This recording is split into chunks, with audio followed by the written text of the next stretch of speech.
So what I try and do on the podcast, and especially if you check out any of this on YouTube, is give really short clips and ideas just that you can hopefully help implement in your business. That might help, they might not, but the whole point is it's just to help expose you to stuff that you might not otherwise kind of see or hear about. So what I'm going to talk about now is something called the Kano model. This is really fascinating, but I'm going to really kind of simplify it right down. That if you have a product or a service, I'm going to go back to cars again because it's something everyone understands. If you make a functional product, so it could be a car, it could be a TV, it could be a computer, it could be a camera. There's a certain level of product and service that people expect for the money that they pay. So if you pay £40,000 for a Mercedes, you expect that actually the seat belts will be nice and smooth and the engine will be nice and quiet and it'll be cozy and warm and the stereo will be good. But the point is, if that is your core kind of business, one of the interesting things that the Kano model kind of looks at is you get to a point of diminishing returns where actually if you are Mercedes, you've already spent $10 billion to get to this point. But to make that seatbelt that little bit smoother, the car that little bit quieter, or whatever the functional kind of part of your product is, it's really, really difficult to then make the client experience better enough that they actually notice that the need payoff really kind of flips. So don't get me wrong, if you have an iPhone, iPhones are so good now that actually the iPhone 14, it will be technically better than the 13, which I've got, but will I buy it? Probably not, because it's not that big a jump. One of the really big things, which is really thing, the topic of this talk is to talk about something called delighters.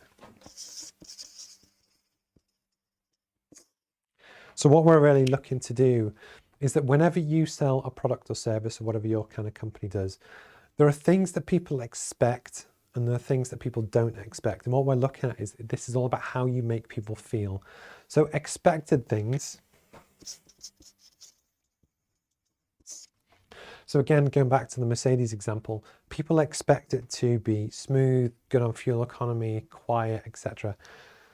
So once you get your product to a good standard, so it's at 90% as good as it can be, it gets exponentially harder to get to 91%, 92%. So actually investment into that area is kind of dead. So for me, with the streaming setup, I can't realistically make this much better. And even if I spent 20 grand doing it, you probably wouldn't notice anyway. The important thing is unexpected. And the whole point is you can delight your customers and do stuff that they don't expect. And these things do not have to cost any money at all, but actually can make a real difference to the delight of the customer, the satisfaction of the customer, whether they love the product and whether they tell other people about it. But the important thing is it doesn't have to cost you anything. One example of how I try and do this is that when I ship all of the packs to, again, different places around the world, I hand sign every note. And I actually try, if I can, personalize the message as well. So looking at, hi Simon, hope things are well, hand sign the note. But the point is people can tell that time and effort has gone in, that I haven't just, it's not just an outsourced process where there's no heart and soul gone into it, which hopefully to me adds real kind of value. I have had it in the past where actually, clients have sent me stuff and all they've done is put the product in a box, ship the box and it arrives. But there's no handwritten note, there's no packaging, there's no thanks for everything, Steve, there's no anything. And for me, that kind of loses something. And if you really kind of have passion about your product and what you do, delighters are something that you can look at to really help inspire and really help drive customer loyalty and stuff which has genuine value to the business. But it doesn't have to cost anything. Or even if you choose to invest in that area, looking at stuff which is unexpected in terms of the customer can really drive satisfaction far off the charts and far outweigh putting that same investment into expected areas. One of the examples in the various books that you might look at is actually hotels. So for instance, if you have a hotel, which is a 4-star standard hotel, it's got a nice bed, it's got a TV, it's got air conditioning, it's got a pool, it's got a nice breakfast. It's very difficult to actually, how do you outcompete your competitors? And putting more money into a slightly better mattress or a thicker carpet will only get you diminishing returns. That actually, will the customer even notice? And will people care?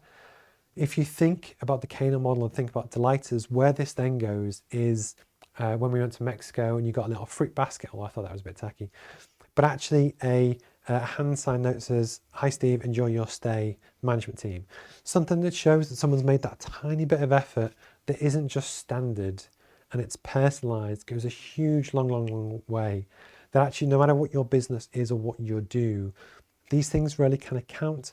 And this could also be just thinking about and remembering people's anniversaries, saying thank you, going out your way to really help someone can delight the customer and really do massive things for your business and your customer loyalty. But the point is, it doesn't have to cost anything. So I just wanted to share this model. If you want to go into the textbooks and the theory and the graphs that kind of sit behind it, look for the Kano model, 1984. Check it out. But if you're not that bothered, you don't have to. But the important thing is there's so much stuff that we can do as businesses to really help drive, new customers, get people recommending us that doesn't have to necessarily kind of cost anything. And it was just something I kind of wanted to mention.